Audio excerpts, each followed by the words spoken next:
Hey there, Sharon Horne-Ellstrom here. Welcome to the BU 365-day challenge to do one thing every day that improves us. Day 225 today. And my throat is very cloggy apparently. Today we've got a card. I selected a card since we just finished up the SOAP framework yesterday. I hope you're making progress and moving to fill the gap between where you are and where you want to be with respect to the specific area of confidence that you decided to work on and apply the SOAP framework to. Well, today our card is about pivoting, which we all got a lot of opportunity and chances to do over the last couple of years, especially with the COVID pandemic and things. And either people changed a little or pivoted or did something different than they've done before, or some people were actually business as usual. There are a lot of industries that were untouched by the pandemic because they were essential workers. My son-in-law, for example, is a lineman for the power lines, and he worked throughout the whole pandemic because of it being an essential worker situation. So what does this say? What is pivoting and how can we use it? And what are we going to do about it today in terms of how it impacts our confidence, the influence that it has on our confidence?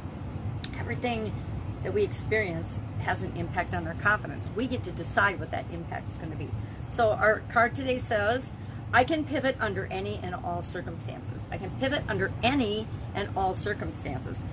If you believe that, your confidence is definitely high.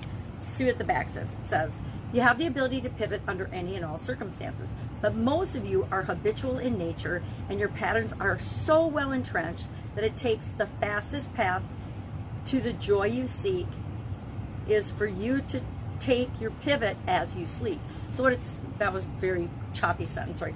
Basically what it's telling us is we get in our own ways when it comes to making decisions and choices and choosing to make little distinctions and little changes and habits. But if we choose to do those pivots, and I'm going to talk about how to do that in the rest of the card, in our sleep, we're much more likely to actually take the pivots, take the chances, step out of our comfort zone, do the things we need to do and want to do, but without the chatter of our conscious mind getting in the way.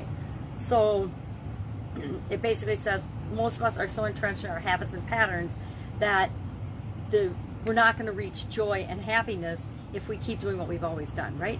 If you're not feeling exactly like you want to feel your desired outcome right now, it's because of the things that you've done in the past or thought or felt or believed in the past. So by reaching for good feeling thoughts before you go to sleep and then experiencing the benefits of the quiet mind that occurs while you sleep, and then upon waking immediately turning to good feeling thoughts, you can accomplish ultimate pivoting experience. So basically this is telling us to, instead of trying to make all the changes consciously and forcing them while you're awake and your conscious mind is chattering and telling you, well, you can't do that, you've never done that before. If you think about something that you want and a change or a pivot that you want to make at night before you go to bed, and then let your mind work on it while you're sleeping, it will appear the next day if you wake up and are in a positive frame of mind, or if you choose to think and look for signs that the pivot is working in your life. I haven't done this in order to make a pivot or a change. I'm going to try it tonight because I think it's an interesting concept. But what I have used it for is if I have a problem that I'm working on or a situation that's challenging and I'm not sure how to deal with it, I will go to bed asking myself, what's the best way to deal with this situation? What's the best way to deal with a person, a place, a thing, something that's stressing me out? And it's amazing how often my subconscious will just work on it while I sleep. In the morning, I'll wake up with the exact right solution, the best solution for me, the exact thing to say and do in order to get through a tough time. So I suspect it's going to work with pivoting as well as it does with problem solving. But it's worked with me, I can't even tell you, hundreds and hundreds, if not thousands of times.